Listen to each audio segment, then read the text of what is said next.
Bonjour à tous et bienvenue dans iGeekNoc consacré aux animes du printemps 2017.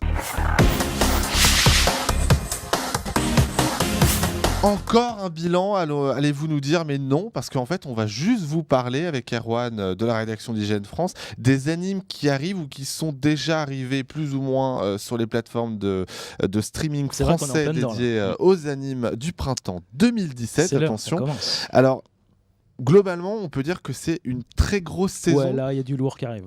Ou qui forcément. est arrivé, qui a commencé là, c'est. Là, on est je pense que c'est. Moi, je me rappelle, dès qu'on parlait de cette saison-là, que ce soit à travers des trailers ou des news, les gens se jetaient dessus. Et notamment, celui qui nous a apporté beaucoup de visites, c'est My Hero Academia, la saison 2 qui arrive enfin. En fait, je pense que tout le monde est hypé. C'est quoi d'ailleurs? C'est sur ADN d'ailleurs. Sur ADN, franchement, il est temps. Finalement, non? Ouais, ça va. La première saison date pas d'il y a si longtemps. En fait, ça a beaucoup fait ça a beaucoup fait parler de lui, notamment au dernier Japan Expo, notamment parce qu'en fait, on l'a beaucoup comparé à Naruto, et ça a d'ailleurs fait parler parce que voilà. Au niveau manga pour Kiyun et au niveau de la série animée sur ADN, c'est tout le monde cherche un peu son Naruto avec ceux qui finissent et tout le monde cherche le nouveau shonen qui va défoncer. My Hero Academia est un des candidats les plus en vue, ouais. Forcément, faut dire qu'ils ont mis le paquet niveau marketing. Ah bah oui, là je me souviens du nombre de fois où j'ai eu des affiches sur My Hero Academia dans le métro ou même ils mettent le dans paquet les trains. avec la deuxième saison qui arrive, ça devrait relancer bien le truc. Faut dire que la première saison de l'anime était vachement bien. Elle avait juste des petits problèmes de rythme en fait. Elle était sur 12-13 épisodes et elle résumait 3 tomes du bouquin, du manga maximum. Et là, du coup, ça change un peu dans la saison 2. Ils ont déjà annoncé les choses. On va voir. C'est ce qu'on va voir s'ils ont un peu amélioré le rythme. Il y a même une rumeur qui dit que ça peut être 26 épisodes au lieu de 13. Donc sur faut 2 pas se louper saisons sur l'histoire. Donc après, il faut voir exactement s'il rattrape le manga ou pas, qui est déjà pas mal développé chez Kiyun. Ça va commencer avec une sorte de tournoi scolaire, c'est-à-dire un tournoi interclasse de l'école de l'académie des héros. Et puis après, on va voir exactement sur quoi ils continuent, quoi. Ils vont quand même pas faire une saison entière sur le tournoi, ça serait pas bien. Quoique la semaine a bien fait je ne sais combien de tomes sur un tournoi, donc après tout, pourquoi pas. Bon. L'autre gros morceau, on en a, je pense, tellement parlé sur IGN France que ça va vous paraître comme une évidence, c'est Berserk qui revient en saison 2. Alors moi, je me rappelle à l'époque de la saison 1, je venais d'arriver, mais tu râlais beaucoup parce que en fait, c'était pas très joli. Ça manquait un peu d'une identité qui soit Berserk, c'est Berserk, donc c'est violent, c'est super intéressant, l'histoire est géniale. Donc forcément, là où tu peux te plaindre, c'est sur la réalisation, et justement, c'était un peu raté. L'utilisation de la CGI était mauvaise, voilà, elle était surexploitée, et le rendu était pas top. Moi, j'aimais pas trop le rendu avec les petits traits crayonnés qui... Sur de la 3D pour faire l'effet crayonné, c'est bizarre. Enfin, moi, j'ai pas aimé. Bon, c'est un peu. Mais globalement, mais les gens, je parle pas pour tous nos lecteurs, mais c'est vrai qu'on a n'ont pas aimé la 3D. Ouais, c'était un peu le problème en décalé, quoi. de l'utiliser mal, c'est-à-dire qu'ils en utilisaient trop, ils mettaient trop de mouvements 3D là où tu n'en avais pas forcément besoin quand tu fais de l'animation. Donc ça se voit en fait, ça ressort. Faut espérer que pour cette seconde saison, ils ont entendu ce genre de critiques et qu'ils se sont améliorés dans l'utilisation de leur moteur CGI pour faire quelque chose de plus peut-être un peu plus sobre au niveau de l'animation. Par contre, un des autres reproches qu'on a et qui va sûrement garder, c'est un peu l'édulcoration. Voilà, genre il n'y a pas de tétons, il y a de la nudité mais il n'y a pas de tétons, des trucs habituels, quoi. Il n'y a pas de sang, ou alors il y a des trucs violents mais c'est un peu noirci parce qu'il y a un peu de censure, voilà. Donc c'est diffusé sur Crunchyroll, sachant qu'en plus on a fait une émission dédiée à Berserk. Donc manga et voilà, si jamais vous voulez en savoir plus, d'ailleurs il y a un jeu vidéo qui vient de sortir, c'est un Musou il n'y a pas longtemps. Qui est sorti sur PlayStation 4 me semble-t-il, et sur PC. Voilà, donc n'hésitez pas, l'émission Berserk, je pense qu'on on mettra un lien dans l'article et elle est toujours d'actualité. Évidemment. On parlait de Naruto et tout à l'heure, mais aussi du coup via My Hero Academia. Mais en fait, il y a aussi Boruto. Oui, bah oui. Ils vont pas lâcher le truc comme ça. New Generation. The New Generation. The New Generation. Désolé, Alors j'écris très mal. du coup, c'est, on le voit d'ailleurs en fond, c'est Naruto. C'est la même chose. C'est bien parti en gros, pour être la même chose. On veut pas le finir en fait. On fait genre pour si créer vous l'événement, avez mais non. bouffé du Naruto pendant 20 ans et que, et que vous venez de finir le Naruto Shippuden, l'animé qui s'est terminé là sur le 500e épisode, qui rajoutait aux 250 de l'animé précédent. Il y a Boruto qui arrive le 5 avril sur voilà, ADN. Le 5 avril, il y a Boruto, voilà, la nouvelle génération. Je crois qu'on ne spoil plus personne en disant que Naruto a eu un fils, c'est Boruto. Et voilà, on va voir ce qu'ils vont faire avec. Bon, en tout cas, voilà, vous, ce sera... moi, si je vais mourir un jour, donc autant je ne veux pas me lancer là-dedans. Terminer Boruto. J'aurai mon cancer avant que Boruto soit fini. Donc, exactement. Après Naruto, Boruto, en tout cas Naburuto, voilà, on va l'appeler comme ça. Il y a probablement l'anime le plus attendu de la saison. Je pense que je me trompe pas trop en disant ça. C'est l'Attaque des Titans, la saison 2. Ouais. Tiens, d'ailleurs, elle aussi, comme Berserk, qui a eu droit à un Muso il y a pas très longtemps sur PC et PlayStation 4. C'est pas vraiment un Muso, c'est plus une sorte de hack and slash. Hack and slash, d'accord. Ouais. Où on retrouve tous les sens de la série. Bon, c'est pas très beau, mais ça va encore. Voilà, c'est hyper attendu. Ça sort le 1er avril chez Wakanim. Ce qui est étonnant, c'est que vraiment, la hype n'est jamais redescendue en fait. Pourtant, la saison 1 elle date de super 2013, longtemps. Elle est disponible sur Netflix d'ailleurs, pour ceux qui ont envie de la revoir à cette occasion. Sur Wakanim aussi, on peut. Et sur Wakanim, évidemment. Il était temps quand même. Il y a eu les films un peu nazes. Il y a toujours le manga qui a continué pendant ce temps-là. Chez le manga chez Pika. Oui, d'ailleurs, il y a eu deux grosses éditions un peu collector qui font le bilan de plusieurs tomes, qui font des jolis cadeaux d'ailleurs à des anniversaires. Moi, en fait, je pense que ce qui a fait que la hype n'est pas descendue avec l'Attaque des Titans, c'est entre-temps, il y a eu, on en parlait justement dans une précédente émission, il y a eu Cabaneri, donc qui ressemblait pas mal au niveau visuel. C'est le même studio, ils ont fait ça. Donc au final, en fait, ils ont fait tenir les fans avec ça au milieu de l'année 2016. Je crois que les fans avaient de quoi faire en attendant. Oui, il y a eu ça, il y a eu d'autres animés qui sont aussi violents que l'Attaque des Titans. C'est-à-dire que l'Attaque des Titans a quand même relancé, après Gantz, une espèce de forme d'horreur gore qui a permis à d'autres trucs, ça a ouvert la voie à d'autres trucs. Gantz qui a d'ailleurs eu un film d'animation il n'y a pas très longtemps sur Netflix d'ailleurs également. Et là du coup, tout le monde est à fond, quoi. Ils ont relancé le truc, la hype, le train de la hype, comme dirait. S'il avait ralenti un petit peu, il est reparti, quoi. Le nouveau trailer balance du lourd au niveau animation, incroyable. Et après, on va voir ce que l'intrigue nous propose, quoi. Moi, j'espère qu'il tue des gens. Plus t'avances dans une œuvre, plus c'est difficile de se débarrasser des gens qui, tu vois, moi j'ai envie qu'ils butent Eren. C'est quasiment le personnage le plus important du truc. Je vais tuer-le. Là, ça sera, tu vois, quelle violence. Il n'a aucune pitié pour les fans. Bon, en tout cas, ça commence le 1er avril sur Wakanim. Oui. Bon, là, on a passé un peu 16h30 même. C'est l'heure précise. Attention, parce que là, c'est attendu, quand vous êtes de retour pour le goûter, vous ne lancez pas les minicums. Ah non, les minicums, c'est terminé depuis très longtemps. Vous lancez sur Wakanim. Après si vous avez plus de 18 ans. C'est ça, exactement. Après ces gros morceaux qui vont vous tenir en haleine parce qu'on va faire des suivis réguliers sur IGN. Il y a Dragon Ball Super toujours, mais Et je le faisais que pour Dragon Ball Super. Là, je vais essayer de faire pour cela un petit peu. Pas Boruto, mais pas Boruto. Mais les autres. Parce que je pense que Boruto survivra à IGN, IGN tout entier d'ailleurs. Voilà, à tout le monde.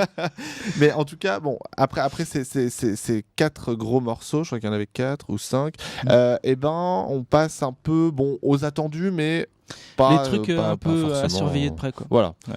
On fera un peu, qui feront l'objet d'une émission bilan à la fin de la saison. En tout cas, on va en reparler. Il y a The King's Avatar qui est un animé chinois C'est pas commun. Il y en avait eu quelques-uns, mais bon, ça, ils ont testé, tu vois, les liens avec le Japon. Là, je ne sais pas du tout s'il va sortir en France. Je pense que les droits sont un peu plus difficiles à négocier.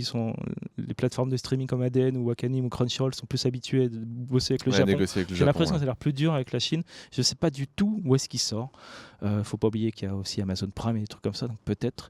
Oui, avec Amazon Prime, il y a peut-être moyen effectivement d'avoir ce genre de petite surprise, un peu comme Urban China, éditeur de manga chinois.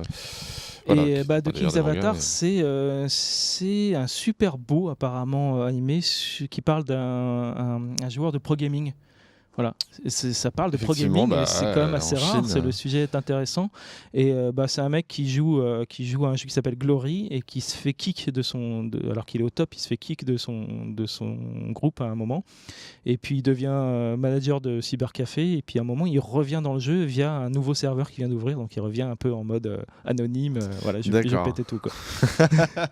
Donc ça a l'air intéressant, ça a l'air d'être un peu un drama en fait dans l'univers du pro gaming, comme s'il y en avait passé comme ça. Dans tous les cas, on vous tient au courant effectivement si il y a une version française, en tout cas légalement, parce qu'évidemment il y a toujours moyen, mais en attendant, voilà, au moins s'il sort légalement, n'hésitez pas, restez connectés sur IGN, on en parlera. Ensuite il y a Grand Blue Fantasy chez Wakanim. Chez Wakanim, je pense que ça se surveille. On repart vers le Japon là. Ouais, alors là c'est typiquement RPG fantasy japonais. Voilà, c'est adapté en plus d'un RPG iOS Android, donc forcément, ouais. Mais du coup, est-ce que t'as pas peur que ça devienne ça soit un peu un anime hyper générique C'est possible. Comme il y en a souvent au Japon. C'est possible. Donc du coup là, elle est juste à surveiller. Voilà, on va. Ça sort le 1er avril dans tous les cas, donc c'est bientôt. Ouais, on va vite voir ce que ça vaut. Ça a l'air joli et puis bon, pourquoi pas. Ouais. Même si c'est pas original, au moins on passera un bon moment visuellement. L'autre, c'est c'est ça Recreator, pardon. Donc, c'est a priori chez Amazon Prime ? Oui, normalement, ouais. C'est le nouveau animé du créateur de Black Lagoon. Donc, si vous connaissez Black Lagoon, vous savez que c'est un petit peu de la qualité.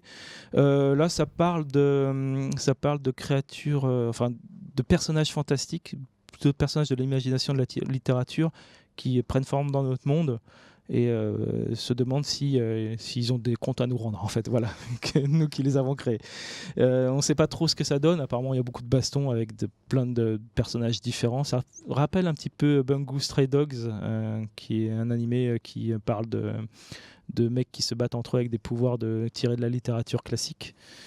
C'est un peu pareil. Là, je pense que ça va parler des émotions qu'on a créées à travers la littérature, les œuvres et tout ça, et voilà, et ça prend vie. Et qu'est-ce qu'ils vont faire à part se taper sur la gueule comme ils le font d'habitude. Même si c'est acheté par Amazon Prime de par le monde, il peut se passer un temps de latence entre le moment où il y a les sous-titres. Voilà, ça peut être disponible avec les sous-titres anglais, mais pas forcément avec les sous-titres français. Il y a toujours un petit temps à chaque fois, et il faut que ça marche aux États-Unis pour qu'il y ait les sous-titres français sur les animes d'Amazon Prime. Voilà, donc on est encore loin de Netflix malheureusement. Et puis surtout, il faut que tout soit diffusé. Ce qui n'est pas forcément le cas vu que ça sur arrive, Amazon Prime aussi, je crois que c'était vraiment le truc de Netflix. Ils font pareil. C'est la même chose que Netflix, donc d'ailleurs nos confrères US de IGN avaient fait un peu un coup de gueule par rapport à ça.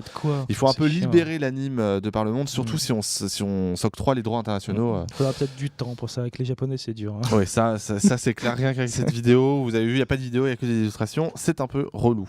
Et ben du coup ensuite il y a, je n'arrive pas à lire, je suis désolé, Atom The Beginning. Atom c'est Astro Boy. Là on parlait d'Amazon Prime, ça passe aussi sur Amazon Prime. C'est possible qu'il l'ait même commandé. C'est pas marqué Amazon Prime là Ah non, pardon. C'est pas du tout ça. Si, c'est Amazon Prime. Ah oui. Ouais. Mais j'écris comme un porc, je suis désolé, mais mes notes écrites pas la tâche. Non.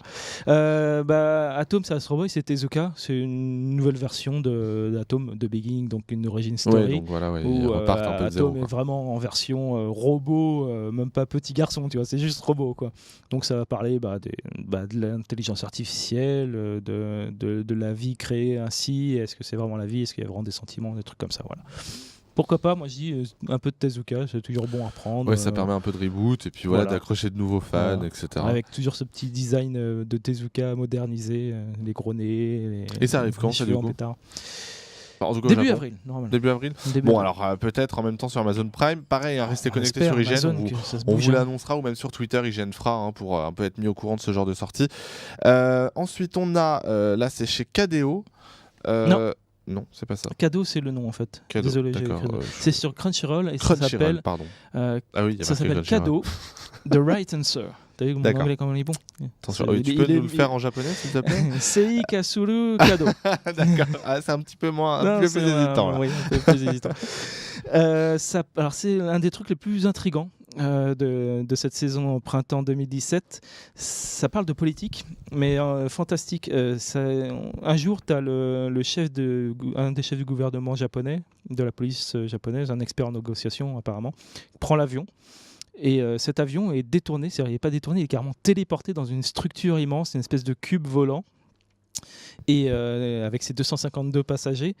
Et là apparaît un être, un mec, style animé, super beau, cheveux blancs, longs, machin, évidemment, qui déclare qu'il va s'immiscer dans les affaires du Japon. Voilà. Tout simplement. Mais parce que pourquoi pas. Parce que pourquoi pas.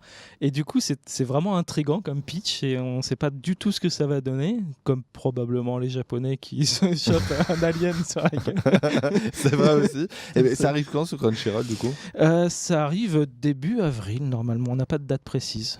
D'accord. Moi, je pense qu'on a quand même un petit peu oublié. Il devait y avoir un acteur studio, mais alors laisse tomber, j'y arrive pas. On a quand même oublié un peu un grand absent. Vous l'aurez sans doute deviné si vous nous regardez, c'est One Punch Man.